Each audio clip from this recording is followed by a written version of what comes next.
దేవీం సరస్వతీం వ్యాసం తతో జయముదీరయే. శ్రీకృష్ణ శరణం, శ్రీకృష్ణ శరణం, శ్రీకృష్ణ శరణం.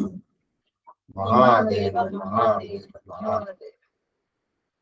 శ్రీమదాంధ్ర మహాభారత ప్రవచన మహాయజ్ఞాంతర్భాగముగా 659వ రోజు. అయ్యా, almost we have come to the last leg of entire Mahabharata. ఇంకా ఇవాల్టి దానితో కలుపుకుంటే ఇంచుమించుగా ఒక 200 పద్యాలు ఉన్నాయి. అంటే మనం రోజుకి 20 పద్యాలు చెప్పినా అది రోజు. అయితే మనం 675వ రోజున దీన్ని పూర్తి చేస్తున్నాం. కాబట్టి ఇవాళ నుంచి మనకి టైం లిమిట్ లేదు. 18 పద్యాలు అయిపోగానే ఆపేస్తాం. 18 ఇవాళ 199 నుంచి స్టార్ట్ చేస్తాం నాకు తెలిసి. సో అక్కడి నుంచి 18 రేపటితో ఈ మౌసల పర్వం. ఇవాళ విచిత్రం ఏంటో తెలుసా? వైశాఖ శుద్ధ సప్తమి, అంటే ద్వాపర యుగం అంతమైన రోజు ఇవాళ. చూడండి, ఇవాళతోనే మొత్తం యాదవులందరూ వెళ్ళిపోయారు. అంటే ఇప్పటి వరకు యాదవులు పురుషులు వెళ్ళిపోయారు, యాదవ స్త్రీలు కూడా వెళ్ళిపోతారు. ద్వాపర అంతం. కాబట్టి ఖచ్చితంగా 675వ రోజు మన ఆఖరి ప్రవచనం మహాభారతం. తర్వాత ఏమిటి అని తర్వాత మీకు చెప్తాను. మహాదేవ్ మహాదేవ్ మహాదేవ్. శ్రీమదాంతర మహాభారతంలో 659వ రోజు. శ్రీమదాంతర మహాభారతంలోని 16వ పర్వము, శాంతి సప్తకములోని 5వ పర్వమైనటువంటి మౌసల పర్వము, ఏకాశ్వాసం. Page number 676, 199 చంపదు. వాళ్ళు ఏనైనా కృష్ణుడు బలరాముడు గురించి చెప్పమంటే ఈయన, నేను వెళ్ళానండి, ఇలా వెతికాను. కొన్నాళ్ళ తర్వాత ఒక బోయవాడు దొరికాడు. ఆ బోయవాడు మమ్మల్ని చూసి దయగలిగి మాకు చెప్పాలని తీసుకెళ్ళాడు అని చెప్పి అక్కడికి వెళ్ళాం అన్నాడు. తలవాల్చి కళ్ళ నీళ్లు పెట్టాడు. వాళ్ళందరికీ అర్థమైపోయింది, జరిగింది ఏమిటో అర్థమైపోయింది. ఏమిటి? శ్రీకృష్ణుడు బలరామదేవుడు ప్రాణాలతో లేరు. అయినా మరి ఆ మాట ఏదో ఈయన ద్వారా వినాలి కదా. అందుకని ఆయన కాలానికి ఎవరు ఎదురీదు, కాలానికి ఎవరు ఎదురీదలేరు.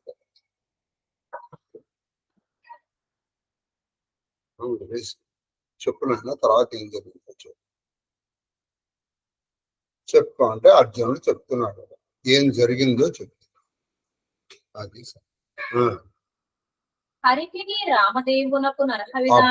మేము వెళ్ళామమ్మా. వెళ్ళేటప్పటికి వాళ్ళిద్దరూ పడి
ఈవిడ మధ్యాహ్నం మందులో వచ్చింది.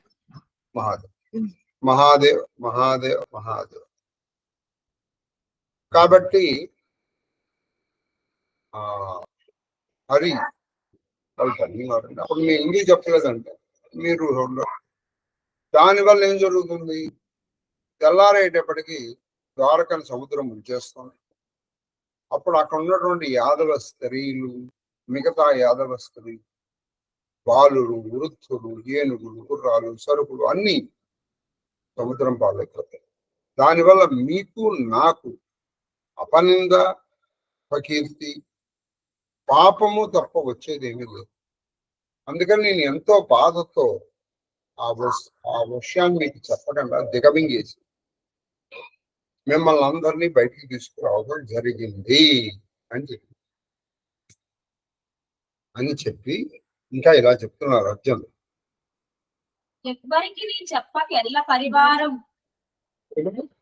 చంపకుమారు కదా అది హరికిని రామదేవునకు అర్హ విధానములు ఆచరించాం. నేనేం చేశాం? వాళ్ళు అక్కడ మాకు తర్జన భర్జన జరిగింది. ఏమి జరిగింది? ఈ పార్థివ శరీరాలు, జీవము లేని శరీరాలు, బలదేవుడిది కృష్ణుడు ద్వారకి తీసుకెళ్ళాలి కదా, ద్వారకలో ఉన్న వాళ్ళు ఇక్కడికి తీసుకురావాలంటే ఈ రెండూ చేద్దామని నిర్ణయించాం. అందుకని మేము ఏం చేసాం? హరి ఆ తర్వాత బలరామదేవుడికి ఇద్దరికి చెయ్యవలసిన కార్యక్రమం చేసేసి, అంటే అంచేసి దహన సంస్కారము చేసేసి ఎవ్వరికి చెప్పక ఎల్ల పరివారము, పౌరులు, సామజాదులు, సరకులు నాయుతంబులకు సంఘటన బట్టి నేను ఈ విషయాన్ని ఎవ్వరికి చెప్పకుండా నేనేం చేశానండి, ఇక్కడ ఉన్నటువంటి మిగిలిన యాదవ స్త్రీలు, యాదవ బాలులు, యాదవ వృద్ధులు, ఆ తర్వాత సామజములు, ఏనుగులు, గుర్రాలు, రథాలు, సరుకులు ఇవన్నీ బండ్ల మీద పెట్టించి వాటిని బయటికి అందరూ వీళ్ళని ప్రాణాలతో కాపాడారు. సంఘటన మొనరించి నాటికి కరమవధాన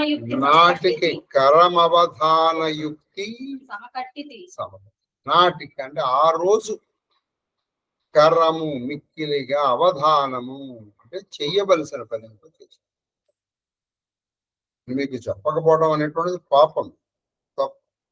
కానీ నేను చెబితే మీరు ఆ దుఃఖంలో అక్కడి నుంచి అడుగు ముందరకు వేయలేరు. మీరు వేయకపోతే మీ సకులు మీ మిగతా వాళ్ళు ఎవరు బయటికి రారు. వాళ్ళెవరు బయటికి రాకపోతే తెల్లారైనప్పటికీ ద్వారక మునిగిపోయి ఇలా అందరు ప్రాణాలను తీసిన వాళ్ళు అవుతారు. అందుకని నేను అప్పటికి యుక్తమైనది, అప్పటికి ఏమి చేయాలో అది చేశాను అని చెప్పాను. నెవ్వగతో ప్రయాణం చాలా బాధతో చేయించాను మన ఈ ప్రయాణం, చాలా ఎంతో బాధతో చేశాను. తర్వాత వినుడు యాదవ భామిని వృత్త బాలజనులనందర ఉచిత వర్తనముతోడ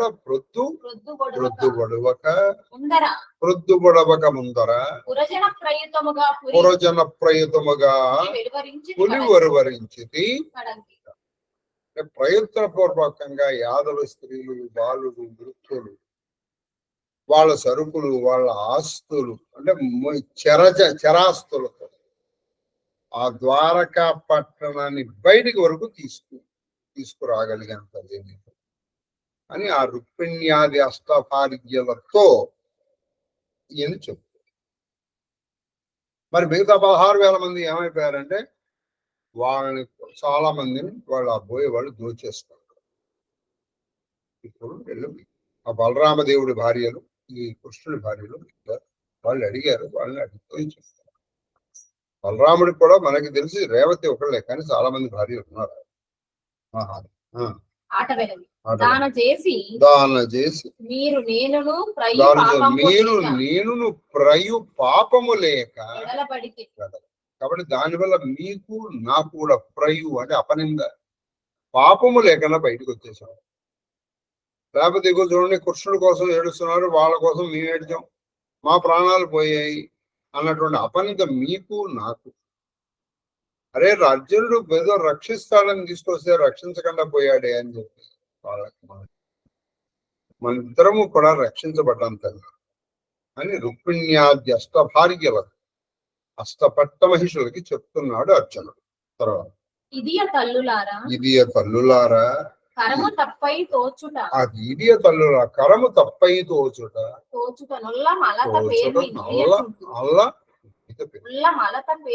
అలత పేరు. నాకు ఇది తప్పని నా మనసుకి తెలుస్తోంది, నా మనసు కుంగిపోతోంది బాధతో.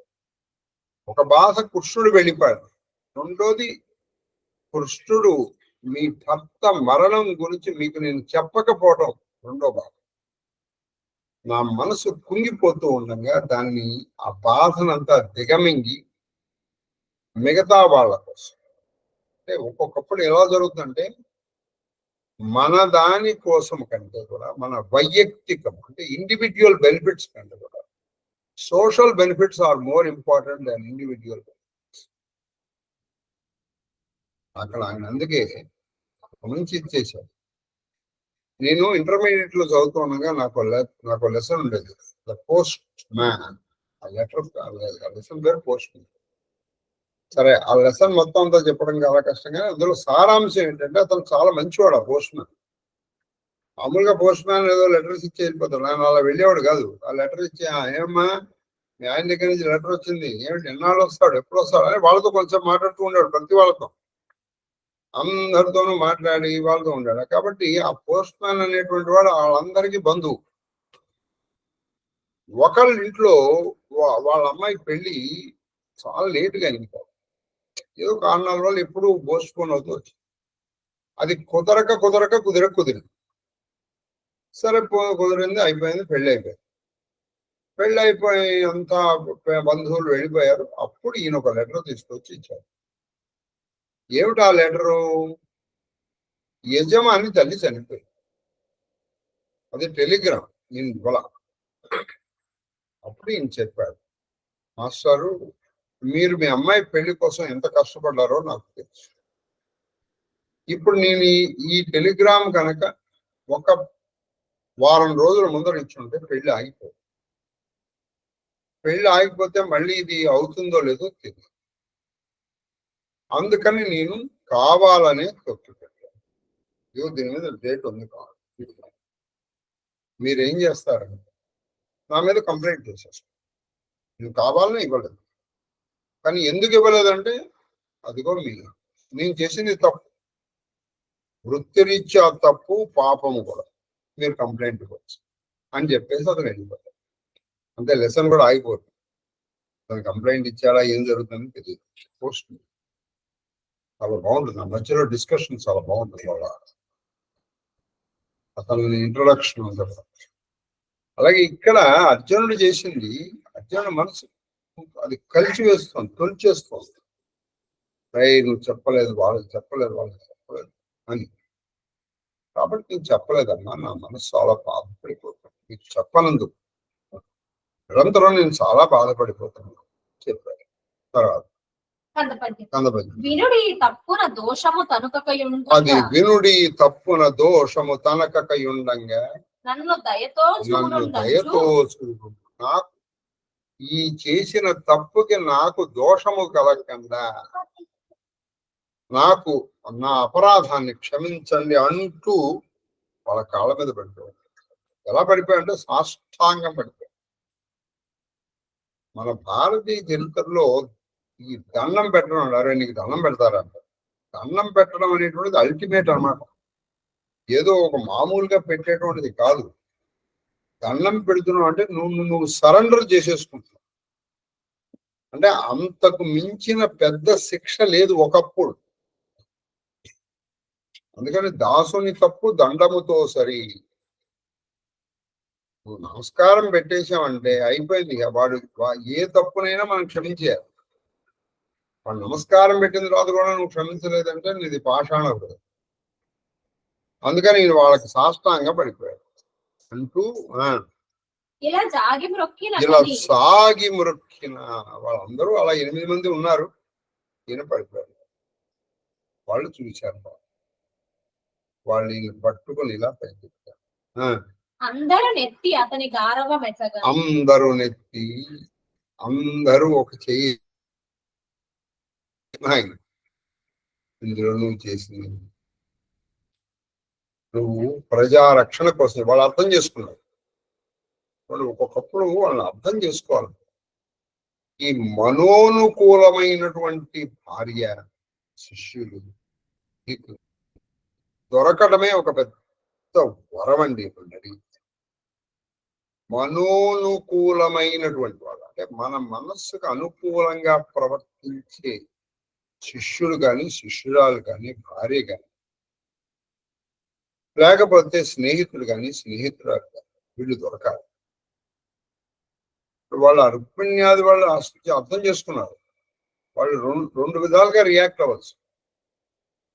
నీకు ఏం అధికారం ఉందయ్యా మా భార్య మా భర్త పోతే మాకు తెలియకుండా అంచేష్టి నువ్వు చేసి అవతల భార్య మాకు ఇప్పుడు మన భాషలో మనం చెప్పాలంటే మాకు ఆఖరి చూపు లేకుండా చేసావు కదా. మాకు ఆఖరి చూపు లేకుండా అంటే ఆఖరిగా మనం చూసేవాళ్ళం కదా ఆయన. అది చేసావు కదా ఆయన కోపం తెచ్చుకుని చెప్పించవచ్చు. వాళ్ళు అలా చేయరు. వాళ్ళు ఎంతో గౌరవంగా ఇస్తారు. అర్థం చేసుకున్నారు. నిజంగా కృష్ణుడి యొక్క నిర్యాణ వార్త తెలిసిన తర్వాత అక్కడి నుంచి ఎవడైనా ఒక్కడు ఒక అడుగు బయటికి వేయగలరా? తెల్లారి సముద్రం ముంచుదాన ముద్ద పోయిన కృష్ణుడు వెళ్ళిపోయిన కృష్ణుడితో మనం కూడా పోదాం పదండి. దాని మూలంగా ఏం జరుగుతుంది? మొత్తం ఇప్పటికే అసలు ఎవరు లేరు. మొత్తం యాదవ్ కులం సర్వనాశనం. ఈ మిగిలిన చిన్నపిల్లలు యాదవులు వృద్ధులు వాళ్ళు కూడా పోతారు. ఏంటి దీనివల్ల ప్రయోజనం? ఇప్పుడు ఇతను ఎంత పని చేశాడు? చక్కగా దాన్ని 4 భాగాలు చేశాడు. సాత్వికి కొడుకుని ఒకదానికి రాజు చేశాడు. ఇంద్రప్రస్థానికి ఒకదానికి రాజు చేశాడు. తర్వాత మరి ఇంకో దానికి కృతవర్మ కొడుకుని రాజు చేసి వాళ్ళు ఆనందం. అదే మరి ఇప్పుడు వాళ్ళని చక్కగా ఎవరి ఆస్తులు వాళ్ళకి పనిచేశారు. ఇది సామజములు గాని తురగములు గాని రథములు గాని సరుకులు వాళ్ళు వెళ్ళి వాళ్ళ రాజ్యాన్ని వాళ్ళు విస్తరించుకున్నారు. సంతోషం. అది అర్థం చేసుకున్నారు. రుక్మిణ్యాది అష్ట భార్య అర్థం చేసుకుని అలా పడిపోయింది. ఆయన్ని ఓదార్చారు. బాధపడక. ఎందుకంటే కృష్ణుడి భార్యలు వాడు. చూడండి, ఊరికే మనము ఎవరి స్థితిలో ఉన్నామో వాళ్ళలాగా ప్రవర్తించాలి. నేను ఇంగ్లీష్ లో అవసరం చెప్తున్నాను. He was the disciple of Upagupta అని. అంటే అతని గురించి ఏం చెప్పలేదు, వాళ్ళ గురువు గురించి చెప్పారు. అంటే ఏంటి, ఆ గురువు లక్షణాలు వీళ్ళలో ఉండాలి. ఉంటేనే వాడు నిజమైనటువంటి శిష్యుడు. ఆ గురువు చెప్పిన ఉపదేశ లక్షణాలు వీళ్ళల్లో ఉండాలి. ఉన్నప్పుడే వాడుకు ఆయన శిష్యుడు అనిపించుకుంటాడు. కానీ నువ్వు ఎవరి దగ్గర నుంచి మంత్రం తీసుకున్నావు, మంత్రం తీసుకున్న దాన్ని నువ్వు శిష్యుడు కాదు, శిష్యురాలివి కాదు. ఆ గురువు యొక్క మనోనుకూలంగా ప్రవర్తించినప్పుడు మాత్రమే నువ్వు నిజమైన శిష్యుడివి, శిష్యురాలివి. ఆయన మనస్సుకు అనుకూలంగా కాకుండా ఆయన ఆశలకి ఆయన ఉపాసనకి నువ్వు విరుద్ధంగా ప్రవర్తిస్తూ నేను ఫలానా వారి శిష్యుడు అంటే అది లోకం మెచ్చదు. లోకేశ్వరుడు అసలు మెచ్చడు. కాబట్టి నువ్వు ఆయన మనస్సుని గురువు గారి పద్ధతిలో ఎలా ఉంటారు ఇప్పుడు తెలుసుకోవాలి. కాబట్టి అక్కడ నువ్వు దానికి తగిన వాతావరణం ఏర్పాటు చేయాలి. తగిన వాతావరణం ఏర్పాటు. ఓ గురువు గారి ఇక్కడికి వచ్చారంటే ఖచ్చితంగా స్నానం చేస్తారు ఈ పుష్కరిణి దగ్గర. కాబట్టి మనం ఇక్కడ కొంత టైం ఇవ్వాలి గురువు గారు. లేకపోతే అక్కడికి వచ్చేసిన తర్వాత నువ్వు లే అని చెప్పేసి అందరినీ తోలినట్టు గురువుని కూడా తోలేసేవాడు. ఆయన చాలా మనసు బాధపడుతూ వస్తారు. చెప్పండి. వాళ్ళు ఓదార్చి ఈయన ఓదార్చారు. బాధపడుతున్నా అర్జున సరే, ఎందుకని వాళ్ళు కృష్ణుడి భార్యలు కాదు. ఎందుకని వాళ్ళు విషయాన్నిగా గ్రహించారు. లేకపోతే వాళ్ళు ఏమి అరవలేదు. ఓదార్చి ఇంకా నుచితాచారంబులు నడపుటయా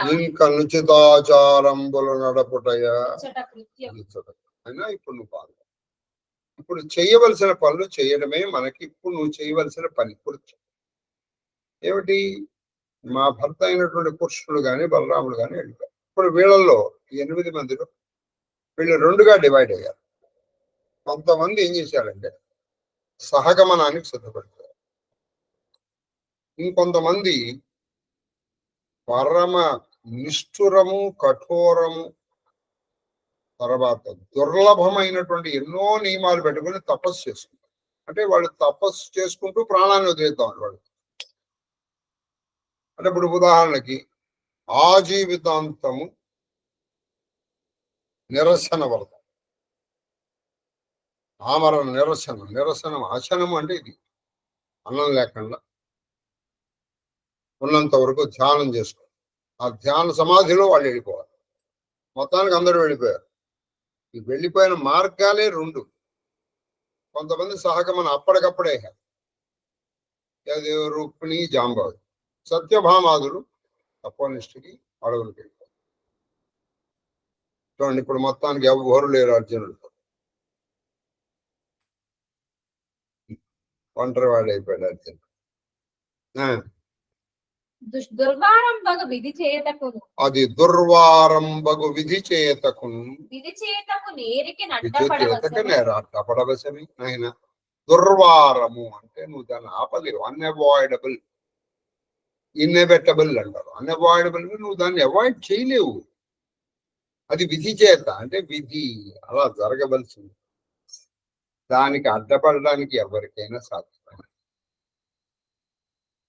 అయినా విధి యొక్క తండ్రి ఆయనే విధికి అనుగుణంగా వెళ్ళిపోయాడు.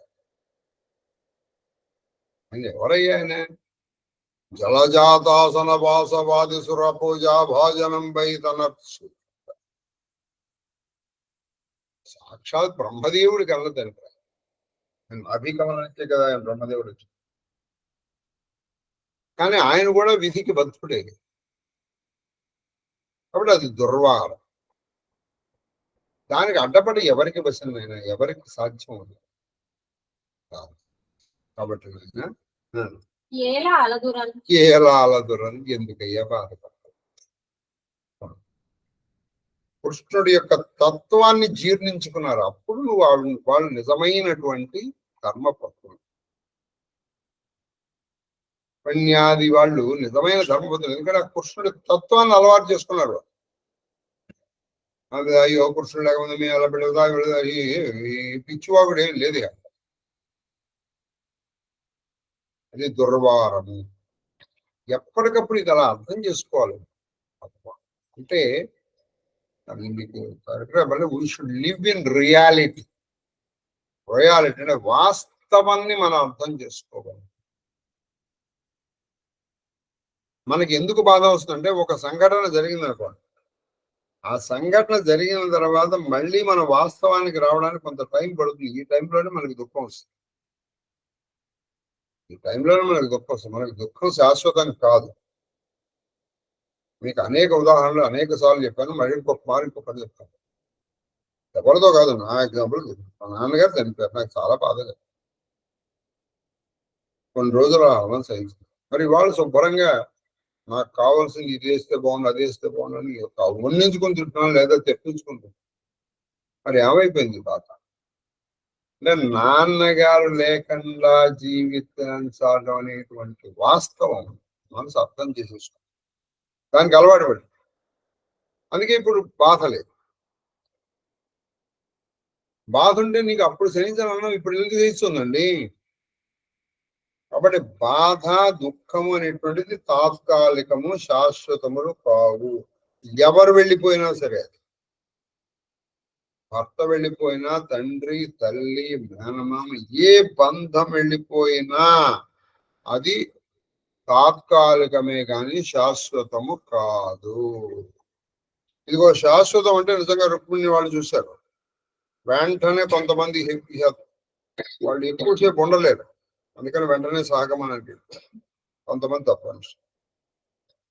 మరి మనం వెళ్ళగలుగుతున్నాం అలా? మనం 10 రోజులు అయిన తర్వాత మళ్ళీ నార్మల్, మళ్ళీ మనము మన తిండి గోళ. కాబట్టి ఎప్పుడైనా దుఃఖం అనేటువంటిది తాత్కాలికమే కానీ శాశ్వతము. ఇది అర్థం చేసుకుంటారు. అది అడ్డపడవి ఎవరికి వస్తుంది అని ఓదార్చి ఎందుకునైనా బాధపడతారు. రుక్మిణీదేవి మొదలగు కృష్ణ భార్యలు అగ్ని ప్రవేశం చేయలేదు. వాళ్ళ అగ్నిలో ప్రవేశం. ఇవాళ ద్వాపరాంతం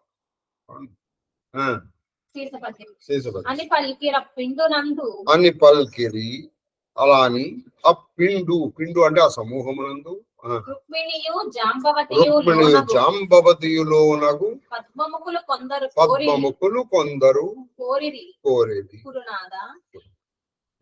ధనమేజయ, ఆ రుక్మిణి జాంబవతి కొంతమంది ఇలా కోరుకున్నారు. ఏమని కోరుకున్నారంటే వాళ్ళు అనుమరణము అంటే వాని మరణాన్ని అనుసరించి వెళ్ళిపోవడం అంటే సహగమనం. వాళ్ళు కోరు నీ ఉండలేండి చితి పేర్పించేసి. మామూలుగా ఆయన చితి ఉంటే ఆ చితిలోనే వీళ్ళు ప్రవేశారు కాబట్టి కొన్ని కొత్తగా చితి పేర్పించన్నారు. పేర్పించేశాడు ఆయన. బ్రాహ్మణులు పిలిపించారు. ఆ బ్రాహ్మణులు మంత్రోచ్చారణ చేస్తుండగా వీళ్ళు అగ్నిలో. ఎవరు? రుక్మిణి జాంబవతి. బంధుజనంబులెల్ల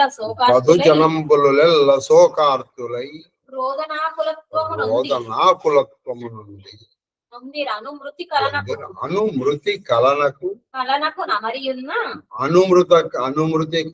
అమరి ఉన్న బలదేవ మురాంతక మనుషుల కతి విభవం పైన యాన కల్పరచనంబు నడపి నరుడు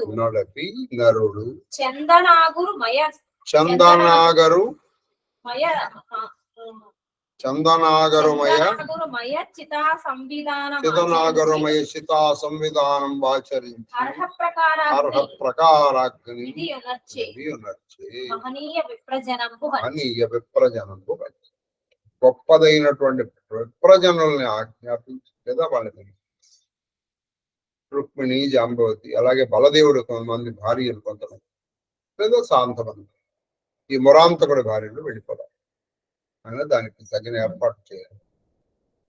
నేను వెంటనే చక్కగా చందను అగరం అంటే గంధం చెక్కలు, అగరు ఒక విధమైన గడ్డి. ఆ గడ్డి తొందరగా అంటుకుంటుంది.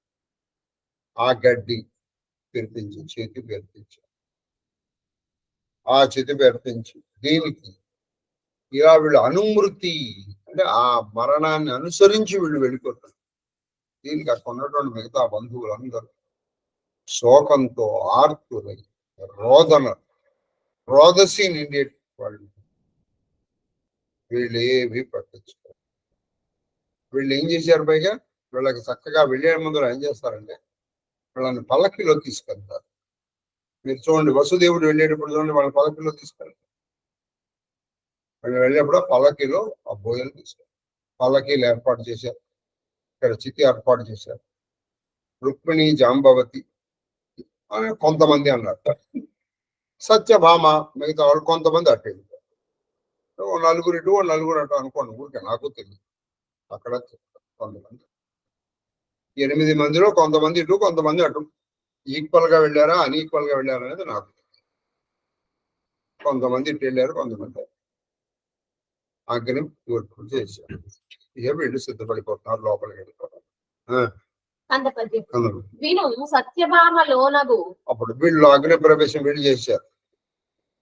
తర్వాత మిగతా వాళ్ళు ఏం చేశారు? వీళ్ళు సత్యభామలోనకు వనితాజనులు అంటే సత్యభామ మొదలైనటువంటి కొంతమంది అధిక మామూలు నియమాలు కావు, పరమ అధిక నియమం. వీళ్ళు ఏం చేశారు? ఆ నియమ నిష్టలతోనే తమ వాళ్ళ శరీరాన్ని కురుంగి కురిసించి నశింపజేసుకుంటారు. ఒక విధంగా ఇదే చాలా కష్టం. ఎందుకంటారా? చిదనుకోండి, కొన్ని క్షణాల్లో, కొన్ని నిమిషాల్లో వాళ్ళ ప్రాణం పోతుంది. వీళ్ళు బతికున్నంత వరకు ఈ శరీరాన్ని కురుంగి కురిసించి నశింపజేసేట్టు చేసుకోవాలి. కాబట్టి ఇదే చాలా కష్టమైనటువంటి చాలా మనకు అనిపిస్తున్నారు చాలా ఇదండి. వాళ్ళు ఇప్పుడు ఉదాహరణకు మనం అనుకున్నాం, బతికున్నంత వరకు తినకూడదు అనుకుంటాం. ఆకలి తాకూడదు, తినకూడదు, భూతల చేయి, ఇటువంటి కఠోర నియమాలు పెట్టుకున్నారు. ఆ నియమాలతో వెళ్ళిపోయారు. నిజానికి ధృతరాష్ట్రుడికి ఆఖరికి మోక్షం రావడానికి అదే కారణం. ఇంత ఇది చేసింది. ఇప్పుడు చాలా కఠోరంగా బతికాడు. తపం వనరింపబూని తపస్సు చేద్దాం అనుకునే ప్రయత్న పూర్వకంగా వనములకు తపం వనరింపబూని కొందరు అలుప్త సత్కర్మ సత్కర్మలు ఏ క్రియాలోపం ఇది జరగకుండా, క్రియాలోపము గాని ద్రవ్యలోపము గాని తదితరమైనటువంటివి ఏవీ జరగకుండా, క్రియాలోపం కానీ ద్రవ్యలోపం ఏమీ జరగకుండా వీళ్ళకి వనములు పంపించే ఏర్పాట్లు వీళ్ళకి చేశారు. వాళ్ళు వనాలకు వెళ్ళిపోయారు. ఈ వనాలకు వెళ్ళిపోయిన తర్వాత మనకి ఏం చెప్పలేదు. అంటే వాళ్ళు ఆ వనాల్లో తపస్సు చేసుకుంటూ ఆ తపోనిష్టాగరిష్ఠులై వాళ్ళు శరీరాన్ని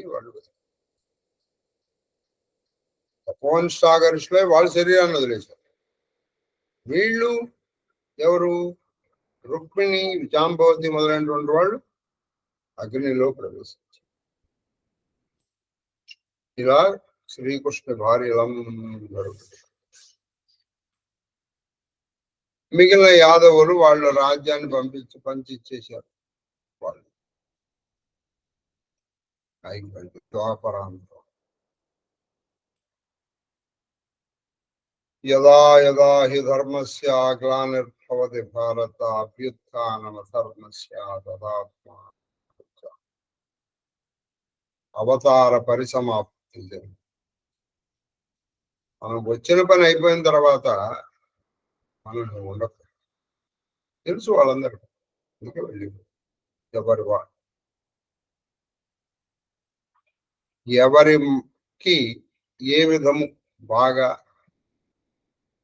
శ్రేయస్కరమని వాళ్ళు అనుకున్నారు వాళ్ళు. కొంతమంది తపస్సు, కొంతమంది సాగం. తర్వాత అఖిల బంధు జనంబుల ఆప్తజనుల అర్హవాక్య ప్రయుక్తి నోదార్చి ఉచితమారణ ఆమంత్రితులను చేసి రులబోయ క్రీడి సత్యవతేయు గురించి ఇప్పుడు అందరూ గెలుస్తారు. ఇప్పుడు ఈయన ఏం చేశాడు?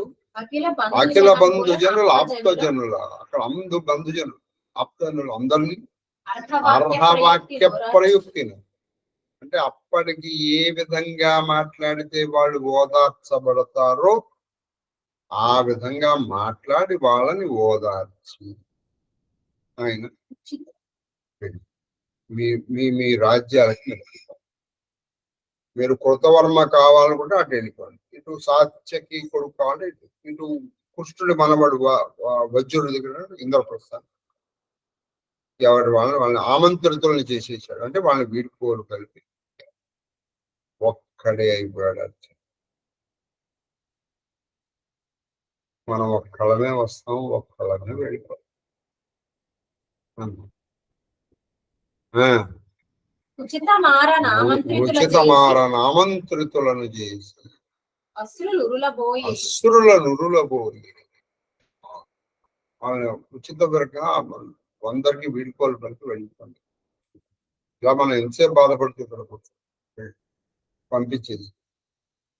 అశ్రు ఉపుళ్ళు, ఆ కళ్ళ నీళ్లు ఓహో కారిపోతున్న ఈయన కూడా పదార్థిస్తున్నాడు. ఈయన ఎక్కడికి వెళ్ళిపోయాడు? ఇంత రామరాజు దగ్గర రాలా, సాత్యవతేయుడు వ్యాసుడి దగ్గర.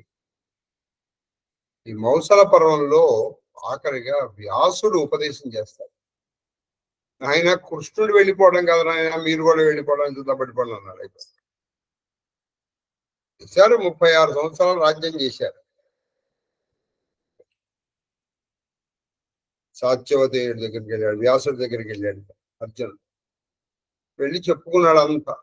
ఆయనకి తెలీదా ఇలా జరిగిందంతా. అంతా ఇట్లా అయిపోయిందండి, నేను వెళ్ళాను, కృష్ణుడు లేడండి. ఆయన చాలా బాధపడ్డాడు, ఏంటనే ఇలా ఉన్నాడు అంటే, కృష్ణుడు లేడండి, నేను ఇలా తీసుకొచ్చాను. ఈ కథ అంతా చెప్పాడు. వాళ్ళని తీసుకొచ్చాను, మధ్యలో బోయలు నన్ను ఎదిరించారు. బోయలు ఎదిరిస్తే ఆ బోయలకి నా మామూలు బాణాలు చాలని కొడితే వాళ్ళకి అసలు నా బాణం తగలడం. అస్త్రం చేద్దామంటే అస్త్రాలు పనిచేయలేదండి. చివరికి వాళ్ళని నేను కాపాడలేకపోయాను. చివరికి ఆ గాంధీవంతో కొట్టి కొంతమందిని ఆ కృష్ణుడి భార్యలు పట్టమహిషుడు ఆ బలరాముడి భార్యలు కాపాడారు. వాళ్ళు కూడా అగ్ని ప్రవేశం చేసేసారు కొంతమంది. ఇవంతా చెప్పాడు. ఇప్పుడు చెప్పిన కథనే మళ్ళీ అర్జునుడు వ్యాసుడికి చెప్పాడు. అప్పుడు వ్యాసుడు ఏం చెప్పాడు మనం చెప్పాడు. అర్జునుడు వేద వ్యాసం వద్దకు పోయి యాదవ క్షయము చెప్పుకుంటా. ఆ తర్వాత ఆయన ఓదార్చడంతో ఈ మౌసల పర్వం అయింది. పోయి మరున్నది పొంత ఆశ్రమమున నర్హాసనమున ఏకాంత నిరుద్ధనాసీనుడై ఉన్న మహాత్ముని గని ఆయన మరున్నది అంటే గంగా నది. ఆ గంగా నది ఒడ్డున ఆయన ఆశ్రమంలో ఆయనకి తగినటువంటి ఆసనం మీద కూర్చున్నటువంటి వ్యాసుడు ఏకాంతంలో. అలా ఏకాంతంలో ఉన్న వ్యాసుడిని చూసి ఈ అర్జునుడు వెళ్ళి అత్యంత భక్తి సాష్టాంగ వినతి నాచరిత పరమ అత్యంత అతి ప్రసంత బాగా వినయంతో ఆయనకి సాష్టాంగములు అంటే 8 అంగములు భూమికి తగిలేటట్టుగా పెట్టాం.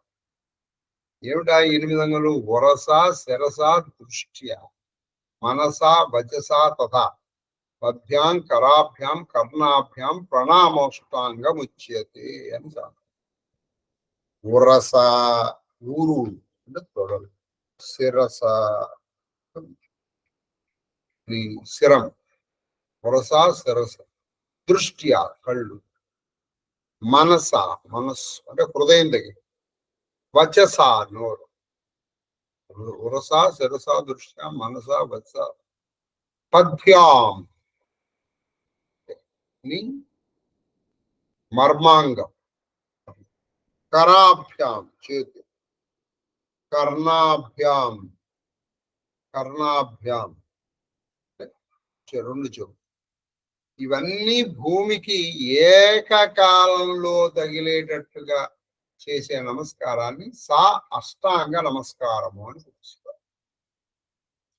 ఆయనకి సాష్టాంగం పడి నమస్కారం చేసి మహనీయ విద్యానిధి చేరంగా, మహనీయ విద్యానిధి చేరంగా, మహనీయ విద్యానిధి అని విద్యలకి నిధి లాంటి వాడు. ఎందుకనంటే భారతము మొదలైనటువంటి 18 పురాణాలు రాయటమే కాకుండా, బ్రహ్మసూత్రాలు రాయటమే కాకుండా, వేదములను విభజించడమే కాకుండా, ఆయన ఎంతండి అసలు వ్యాసప్రోక్తం కావాలంటారు. వ్యాసప్రోక్తం అంటే ఆ వ్యాసుడు చల్లాలి. అందుకే మనము గురువు గారిని 3 రోజుల్లో ఖచ్చితంగా దర్శనం చేసుకోవాలని శాస్త్రం. 1 వ్యాస పౌర్ణమి నాడు ఆయన కలవాలి. 2 శంకరాచార్య జయంతి అంటే మొన్న పంచమి. ఇది తెలిసిన ఆయన కాబట్టి మద్దూరి ప్రభాకర శాస్త్రి గారు కాసి, నేను మొన్న అక్కడి నుంచి వస్తుంటే ఆయన ప్రత్యేకంగా ఫోన్ చేసి మిమ్మల్ని కలవలేకపోతున్నారు గురువు గారు, ఆయనకి నేనే మంత్రం ఇవ్వలేదు. నిజానికి మంత్రం ఇచ్చిన వాళ్ళు ఆ రోజు నాకేమీ మాట్లాడలేదు.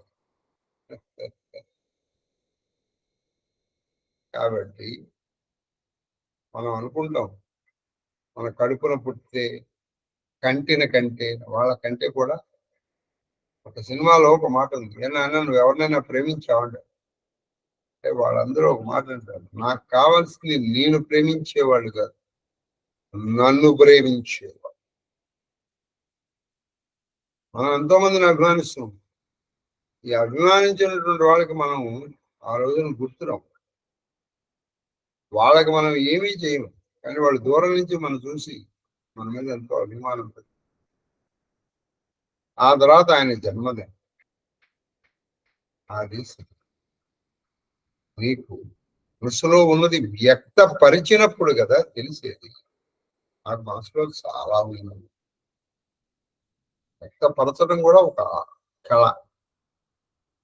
సరే, ఏదేమైనప్పటికీ ఆయన విద్యానిధి వ్యాసుడు సంబోధన చూశారు. ఆ విద్యానిధి అయినటువంటి ఆ వ్యాసుడు అతని పిలిచి తన సమీపం నుంచి ఆ అర్జునుడు పిలిపించుకున్నాడు. తన చాలా దగ్గరగా కూర్చున్నాడు. దగ్గర దగ్గర దగ్గర మనకి ఎవరి మీదైనా ప్రీతి కలిగింది అనుకోండి, వాళ్ళని చాలా దగ్గరగా కూర్చోబెట్టుకుంటారు. ఎందుకంటే మహానుభావుల స్పర్శ ఒక స్పర్శ మీకు దొరకదు. ఎలా అంటే ఒక ఆయన ఉన్నాడు, ఆయన మంత్రం చేయబోదు ఏం చేశాడు, న్యాసం చేస్తాడు. న్యాసం ఆ మంత్రాన్ని తన చేతుల్లోనూ మొత్తం శరీరంలోనూ అప్పుడు నువ్వు ఆయన్ని తాకావనుకో, ఆ వ్యక్తిని తాకవు నువ్వు, తన ఆయన అధిష్ఠించిన దేవతని తాకిన వాడు. ప్రస్తుత ప్రపంచంలో దేవతని తాకడానికి అదొక్కటే మార్గం. అది కాబట్టి ఇక్కడ ఏం చెప్తున్నారు, ఆయన తన దగ్గరగా పిలుచుకున్నాడు. ఎందుకని ఆయనకి ఈయనంటే ప్రీతి కాదు. నిజంగా చూడండి, ఒక మహానుభావుడికి ఆయనంతటా ఆయనకి నీ మీద ప్రేమ కలిగింది అనుకో, యూఆర్ వెరీ లక్కీ. నువ్వు లేకపోతే నువ్వు ఎంతో కష్టపడి నీ వినయము, విధేయత, నీ శుశ్రూష ఇవన్నీ చేసి ఆయన ఆకట్టుకోవాలి. ఇవేవీ లేకుండానే ఆయనకి నీ మీద మంచి భావం కలిగింది, నీ మీద వాత్సల్యం కలిగింది. అది పూర్వజన్మ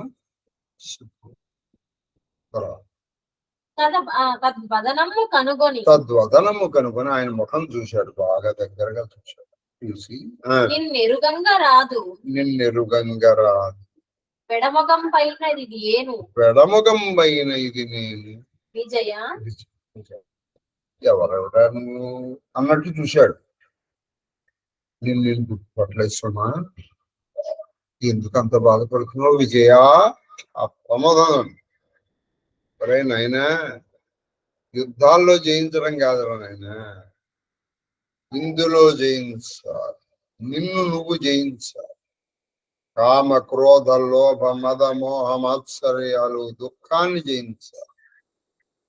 నేను గుర్తుపట్టలేస్తున్నా, ఏమైంది నీ మొహం అలా అయిపోయింది, అంత విషాదంగా ఉన్నావు, అంత బాధపడుతున్నాయి నాయనా. ఎట్టకేలకెరిగితే ఎవర్రా అనుకుంటున్నాను. చూడండి, కొంతమంది బాగా చిక్కి శల్యమైపోయి ముఖం దిగాలుగా పెట్టుకుని, ఏంటో ముఖం అంత కూడా చాలా నీట్ గా ఉండేవాడు, ఇప్పుడు గడ్డాలు మీసాలు పెరిగిపోయి బొట్టు ఇవేమీ లేకుండా ఉన్నాయనుకోండి, మనం గుర్తుపట్టాం. ఆ తర్వాత అతను చూడు, ఇట్లా నేను గుర్తుపట్టలేదు సుమా, చివరికి ఎలాగోలా గుర్తుపట్టాను నేను చూసి. ఏమైంది నాయన అని అడిగాడు వ్యాసదేవుడు అర్జునుడు. కినుకబడమి అది కినుక వదంబులే. ఆయన ఈయన కోపాన్ని నువ్వు అదుపులో ఉంచుకోలేక, కోపం వస్తుంది కానీ ఆ కోపాన్ని అదుపులో ఉంచుకో, నీ కోపాన్ని నువ్వు అదుపులో ఉంచుకోలేక చంపకూడనటువంటి వాడిని చంపేశావా, అందుకు నువ్వు బాధపడుతున్నావా? రెండు, పరాజితుడైతే లేదా నువ్వు ఎవరి చేతిలోనే ఓడిపోయావా? ఈ తెరకు చెంది ఈ తరం. అసలు ఎందుకు నువ్వు ఇంత బాధపడుతున్నావు అయ్యా? నీకొచ్చిన కోపానికి నువ్వు దాన్ని, కోపం వచ్చినప్పుడు దాన్ని అదుపులో ఉంచుకున్నటువంటి వాడే మనిషి. అందుకే జితక్రోధ అంటారు రాముడి గురించి. రాముడు కోపం రానివాడు కాదు, కోపం వస్తుంది, రావాలి కూడా. కోపం రావాలి, ఎందుకంటే ధర్మం అధర్మం ధర్మం మీద కోపం రావాలి. కాబట్టి ఆ కోపాన్ని నువ్వు అదుపులో లేక ఒక అయోగ్యుణ్ణి చంపకూడదు, వాడిని కానీ నువ్వు చంపేచ్చు. అందుకని ఇంత బాధపడుతున్నావా? లేదా నువ్వు ఎవరి చేతిలోనో ఓడిపోయావా? నేను అర్జున చెప్పు, ఏంటి బాధ కారణం? నీ తెరకు నీ విధానం ఏంటో చెప్పు అని అడిగారు వ్యాసదేవుడు. అనవుడు నా అతడిట్టులను మహితాత్ముడైనటువంటి మహానుభావుడు, విద్యానిధి, తపోనిధి అయినటువంటి ఆ వ్యాసదేవుడు అర్జునుడు ఇలా అంటున్నాడు. పద్మలోచనుడు, ఇప్పుడు చెప్తున్నాడు. పద్మలోచనుడు, ఆ కమలలోచనుడు, ఆ శ్రీహరి.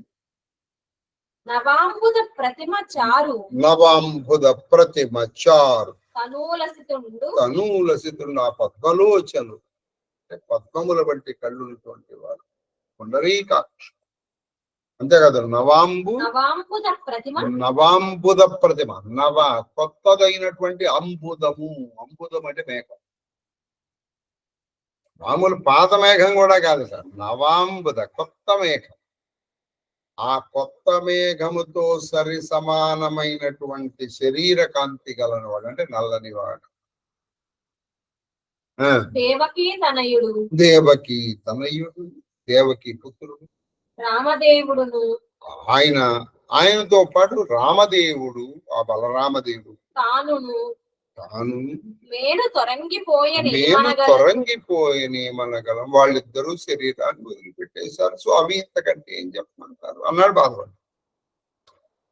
కృష్ణుడికి ఈయన అనేక విశేషణాలు తెలియదు. పద్మలోచనుడు, నవాంబుద ప్రతిమ చారు తనూలసికుడు. చారు అంటే అందమైనటువంటి తనూలసికుడు అంటే శరీరముతో, శరీర ఛాయతో వెలిగిపోయేవాడు. ఆ దేవకీ పుత్రుడు రామదేవుడు ఇద్దరూ కూడా శరీరాలు వదిలిపెట్టేశారు. స్వామి ఏం చెప్పమంటారని, ఇంతకంటే బాధ అన్న. ఏమనగలదు, అంతేకాదు ఎల్ల యాదవులు ఆరడిపోయరు. సంయమీశ్వర ఋషుల్లో మునుల్లో శ్రేష్ఠుడైనటువంటి వాళ్ళతో పాటు యాదవులెల్లా, అందరూ యాదవులు వీడు వాడు ఆరడిపోయి వృథా అయిపోయి చని. ఆరడిపోవటం అంటే వృథా అయిపోయారు. వాళ్ళు శరీరంలో జీవం లేకుండా అయిపోయారు.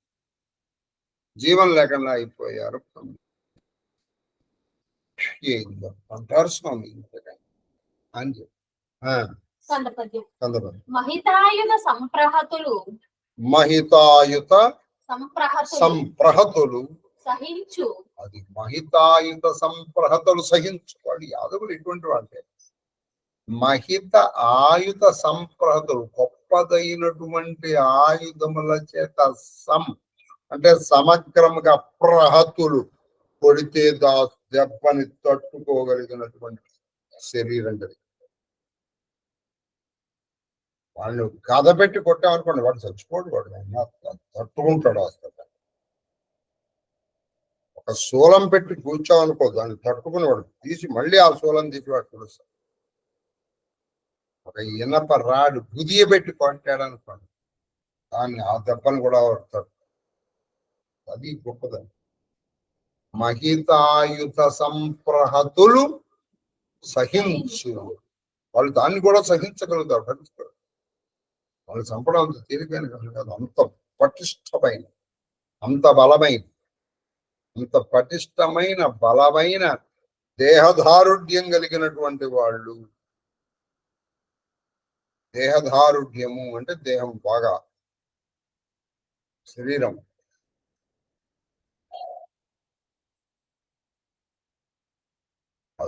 శరీర పటిష్టత కలిగిన sound mind sound body sound body. అటువంటి వాళ్ళు ఆశ్చర్యకరంగా వ్యాసదేవా తుంగయ్యా తుంగ అది పెట్టి కొడితే అది ఎవరు దెబ్బ కూడా తగలదు.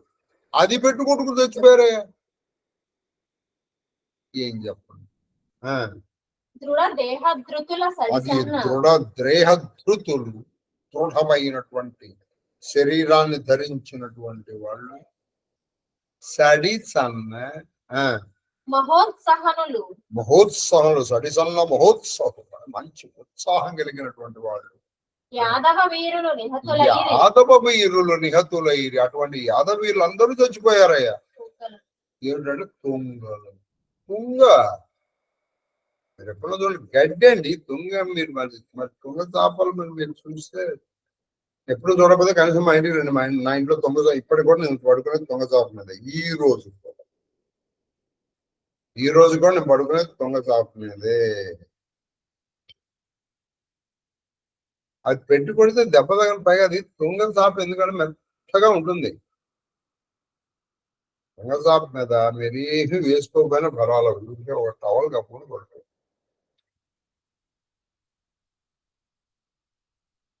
కాబట్టి తుంగలను మనీషి ప్రవరా. నువ్వు మనిషివి కాదు, మనుషుల్లో మనీషి గొప్పవాడు. ఆ గొప్ప వాళ్ళల్లో గొప్పవాడివి. గొప్పదైనటువంటి అంటే శరీరాన్ని ముక్కలు చెక్కలుగా చేయగలిగినటువంటి కఠినటువంటి ఆయుధముల దెబ్బలను కూడా సహించి భరించగలిగినటువంటి దేహధృతి కలిగినటువంటి యాదవులు తుంగలు పెట్టి కొట్టుకుని చచ్చిపోయారు స్వామి. మనిషి ప్రవరా, ఏమి ఆశ్చర్యం. చాలు. కాబట్టి మంత్ర బలం తర్వాత అట్లు రామకృష్ణులు సర్వయాదవులు తెగిన చిత్తంబు పొగులంగా మగువ పిండు బాలవృత్తుల కొనిరాగా పథమునందు నన్ను బోయలు తాకిన నగుసుని. అలా రామకృష్ణులు చనిపోయారు, యాదవులందరూ చనిపోయారు.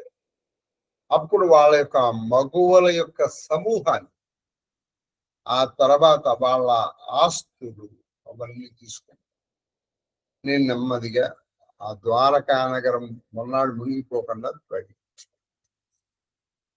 బయటికి తీసుకొచ్చాను. నా ఉద్దేశం ఇంద్రప్రస్థ పర్వానికి తీసుకెళ్ళాలి. ఈ లోపల నన్ను కొంతమంది బోయలు అడ్డగించారయ్యా. బోయలు చోరవీరులు అన్నాడు ఆయన ఏకనగా. వాళ్ళు అడ్డగిస్తే నేను నవ్వుతున్నాను. ఎందుకంటే నా ఉద్దేశం ఏంటి? భీష్మద్రోణ కృపాది ధన్వనికరా పీలముల్ని ఎదిరించగలిగినటువంటి నేను చెప్పేశాడు వ్యాసుడు ఎందుకు ఎదిరించగలిగాడు. అటువంటి వాళ్ళ బాణ పరంపర సహించాను నేను, వాళ్ళని నిహతుల్ని చేశాను. అటువంటి వాళ్ళు ఈ బోయలు నన్ను అడ్డు పెట్టడం ఏంటని నేను చాలా నవ్వుతూ వాళ్ళని చాలా తేలిగ్గా తీసుకున్నాను. మామూలు బాణాలతో కొడతారని కొడితే అసలు ఆ గాంధీవానికి అల్లితాడు కొట్టడం కష్టమైంది. గాంధీవం మామూలు గాంధీవం కాదుగా. 100 సహస్ర ధనుస్సమాన పటిష్టం. 100 ఇంటూ 1000 అంటే 1,00,000 ధనువులు ఒక త్రాసులో వేస్తే ఎంత బరువు ఉంటుంది? అంత బరువు ఉంటుంది. ఎట్టగలకి మొత్తానికి వేసి బాణాలు పెట్టి కొడితే వాళ్ళకి తగలదే. పోనీ అస్త్రం ప్రయోగిద్దామంటే నాకు మంత్రం గుర్తు రావట్లే.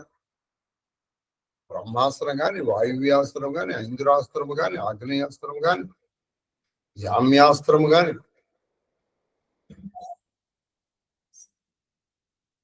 వరుణాస్త్రము కానీ, పాశుపతాస్త్రము కానీ, అనేక అస్త్రాలు సంపాదించాడు కదా ఆయన. అసలు ఆ మంత్రాలు గుర్తు రావట్లేదు. కాబట్టి యాదేవి సర్వభూతేషు స్మృతి రూపేణ నీకు గుర్తొస్తోందంటే భగవంతుడి దయ నీ మీద.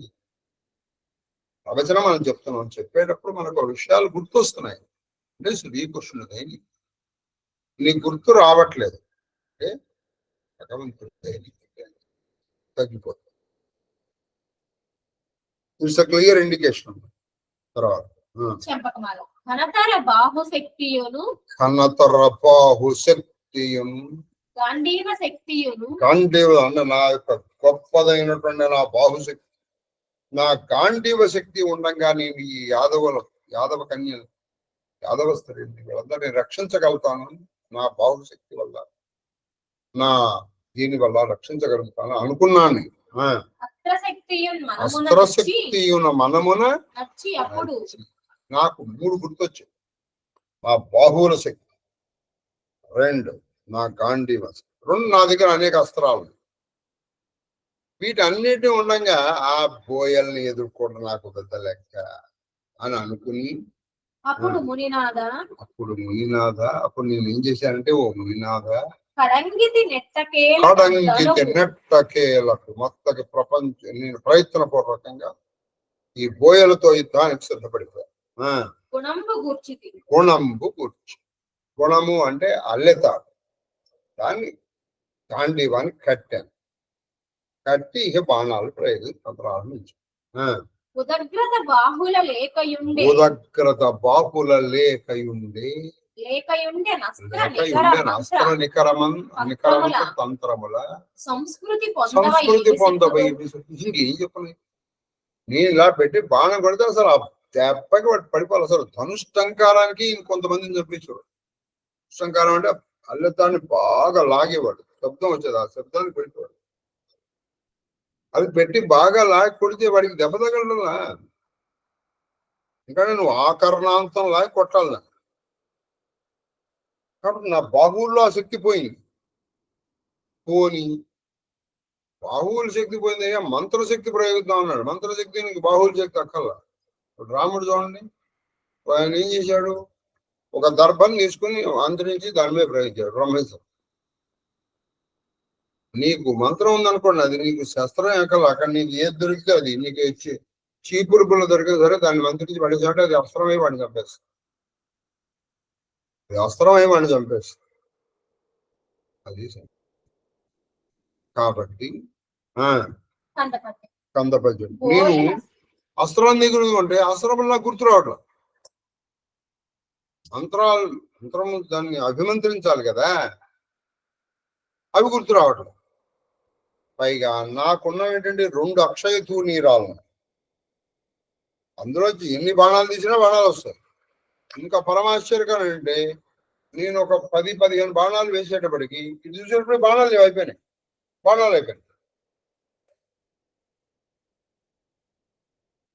సరే, కృష్ణుడి శక్తి ఆయన మన వెనకాల ఉన్నంత వరకు మనకు దిగుతుంది. ఆయన వెనకాల లేకుండా నీకు ఎంతమంది నీ వెనకాల ఉన్నా అది వేస్ట్. బోయల సంహృతికి ప్రకృతి సాయక సంపాదనములు అంటే బోయల సంహృతి, ఈ బోయల యొక్క సమూహానికి అస్త్రాలు ఎందుకు, మామూలు ప్రకృతి అంటే సహజమైనటువంటి బాణాలు వాళ్ళని కొట్టడానికి సరిపోవు అనుకున్నాను నేను. నేను మామూలు బాణాలు వాళ్ళని వేయడం ప్రారంభించాను.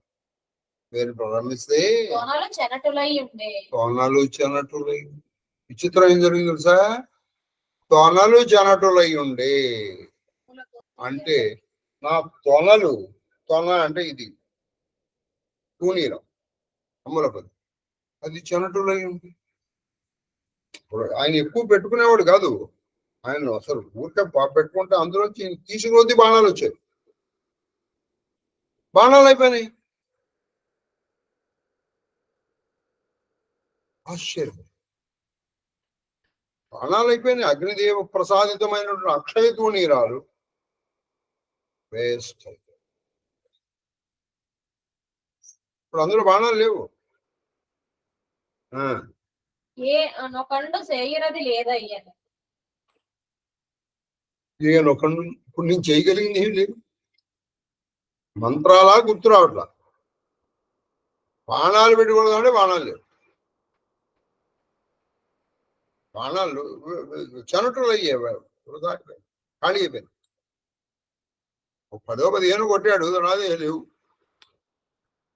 ఏం చేస్తాడు? నీ దగ్గర గన్ను ఉంది, అందులో బుల్లెట్స్ లేవు, ఏం చేస్తావు?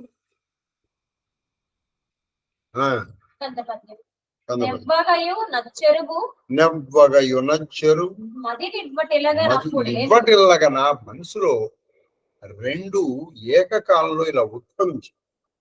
ఒకటి నెవ్వగా, నెరాప్లస్వగా నెవ్వగా అంటే బాగా దుఃఖం పుడుతుంది. ఇట్లా నా బతికి లైఫ్. రెండోది ఆశ్చర్యం. ఏమిటి ఆశ్చర్యం? ఎంతో మంది ఈయన గంధర్వులతో యుద్ధం చేశాడు, కాలకేయాది రాక్షసులతో యుద్ధం చేశాడు, ఇంద్రాది దేవతలతో యుద్ధం చేశాడు, సాక్షాత్తు కైలాసవాసి అయినటువంటి పశుపతినాథుడితో యుద్ధం చేశాడు. మరి ఇందరితో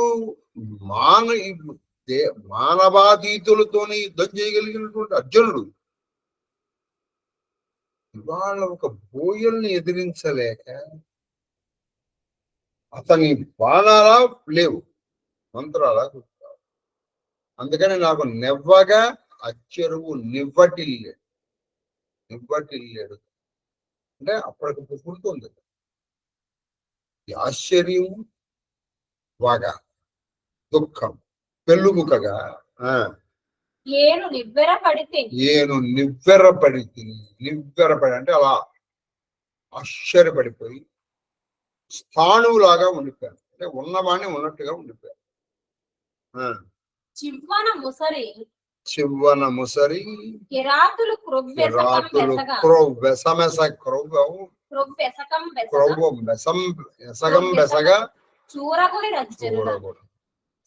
నేను నివ్వెరపడి చూస్తే వాళ్ళు క్రొవ్వు పడి ఆ జనుల మీద పడిపోయి వాళ్ళు దోచుకుంటారు.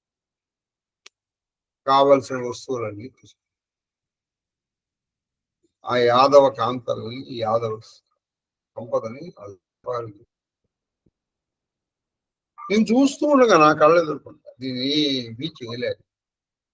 చివరికి ఆ కృష్ణుడి ముఖ్య పట్ట మనుషులని, బలరాముడి పట్ట మనుషులు గాంధీవంతో వాళ్ళని కొట్టి వీళ్ళ దగ్గరికి రాకుండా చేశారు.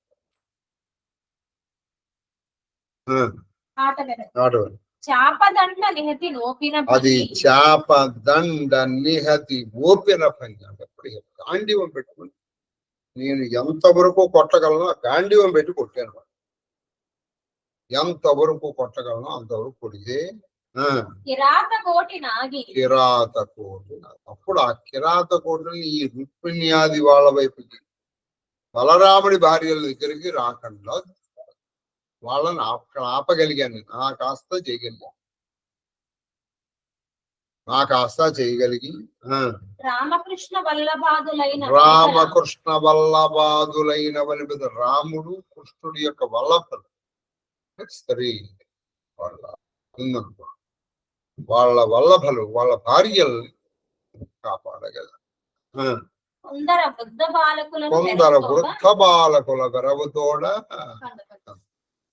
వీళ్ళని రాముడి అంటే బలరాముడి భార్యలు, కృష్ణుడి భార్యలు, కొంతమంది వృద్ధుల్ని కొంచెం ఉపాయంతో వాళ్ళని కాపాడు. ఇంట్లో వీళ్ళు కొడుతుంటారు, వీళ్ళు పక్క నుంచి పాటుపడి ఏదో ఒక విధంగా వాళ్ళని కాపాడు. వెరవుతోడ కాచుకొని వాళ్ళని కాపాడుకొని వచ్చి తగన నేచిన ఎట్లా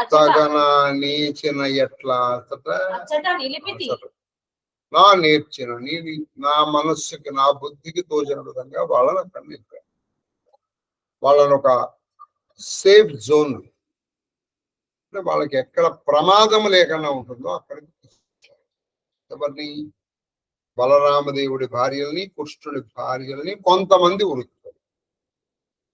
మునినాద మునినాద చేటును భంగంబునై చేటును భంగంబునై చిత్తము శోకమునకు శోకము నాకు చేటు వాడి నేను అనేక మంది వీరాధి వీరులను ఎదిరించగలిగి పోరాడి విజయుణ్ణని బిరుదు పొందినటువంటి నేను ఒక బోయల చేత పరాపరింపబట్టాలి. ఆ శోకం ఆ చేటు మనస్సుని కూలి కృషించి నశించేటట్టు చేసి నాకు కలబరపడిపోతాను, దిగులు పడిపోతాను. ఏమైంది నా పరాక్రమం? ఎందుకు నేను ఇవన్నీ మర్చాను? నేను చాలా దిగులుగా, అందుకని నా మొహం చాలా దిగులుగా ఉంది. పడని పాటు వాటిల్లిన వెడమొగంబు పడక అంటే పడని పాటు భరించలేని అపాయం లేదా ఒక ఆపద నీకు వచ్చిందనుకో, అప్పుడు ముఖంలో విషాదము, దుఃఖము, శోకము, వికారము కలగకుండా ఎలా ఉంటుంది? అక్కడ నా ప్రియమిత్రుడు, బంధువును, మిత్రులను, సచివులను, దైవమను, ఇంకేదైనా అటు కృష్ణులా వెళ్ళిపోయాడు. నా కళ్ళు ఎదురకుండా ఈ రుక్మిణ్యాది వాళ్ళ సహగమనం చేశారు. నేను వీళ్ళని కాపాడలేకపోయాను. నేనేదో కాపాడుతానని కదా నన్ను ఇక్కడికి పిలిపించాడు అది కృష్ణుడు. కానీ నేను వీళ్ళని కాపాడలేకపోయాను.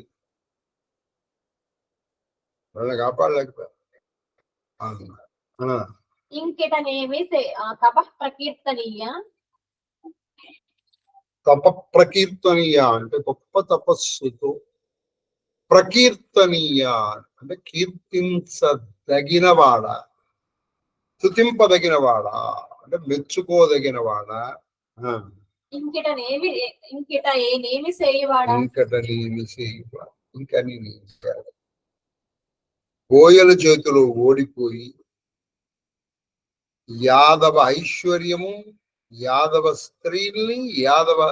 శ్రీని కాపాడలేక ప్రాణమిత్రుల్ని కోల్పోయి ఇంత చేటు వాటిల్లో నాకు ఇంకా నేను ఏం చేయగలను? ఇంత చేటు వాటిల్లిన తర్వాత ముఖంలో వికారము, విషాదము, శోకము, భయము, ఆర్తి కాకుండా ఇంకా ఎలా ఉంటుంది? అందుకని నా ముఖం ఇలా ఉంది.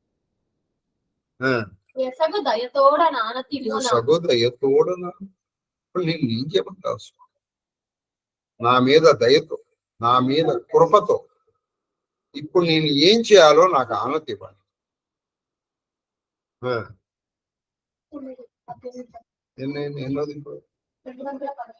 216 వరకు చెప్పాను. 18 పద్యాలు కరెక్ట్ గా. రేపటికి మనం దీన్ని పూర్తి చేసేద్దాం. అంటే దీన్ని పూర్తి చేయడానికి ఇంకా 10 పద్యాలు అయిపోతే సరిపోతుంది. 10 పద్యాలతో రేపు మౌసల పర్వం పూర్తి అయిపోతుంది. అప్పుడు ఇంకొక 2 పర్వాలు 176 రోజుగా 18 చొప్పున వెళ్ళిపోదాం. 675వ రోజు ఆఖరి రోజు. ఇది గుర్తు. ముందర 666 అనుకున్నాను. ఇప్పటికైనా 66కి చేసేయచ్చు, పెద్ద కష్టమేం కాదు.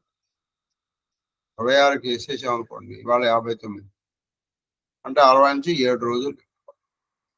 అంటే అప్పుడు రోజుకి 27 పద్యాలు చెప్తాం.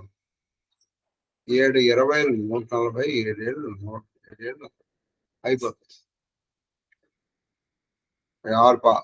మొత్తం 7 రోజుల్లో కూడా పూర్తి చేయొచ్చు. అంటే ఇవాళ వారం మంగళవారం మనం వరుసగా ఆపకుండా చెప్పేస్తే వచ్చే మంగళవారం ఆఖరి రోజు. వచ్చే మంగళవారం కానీ రోజుకి 18 పద్యాలు చూద్దామని. సరేనా? మహాదేవ్ ఉన్న నైవేద్యాలు ఉన్నాయా లేవా? సరే, ఇవాళ నైవేద్యాలు ఏమీ లేవు. ఇవాళ కొంచెం మరి ఏమన్నా చేయాల్సిన కొంచెం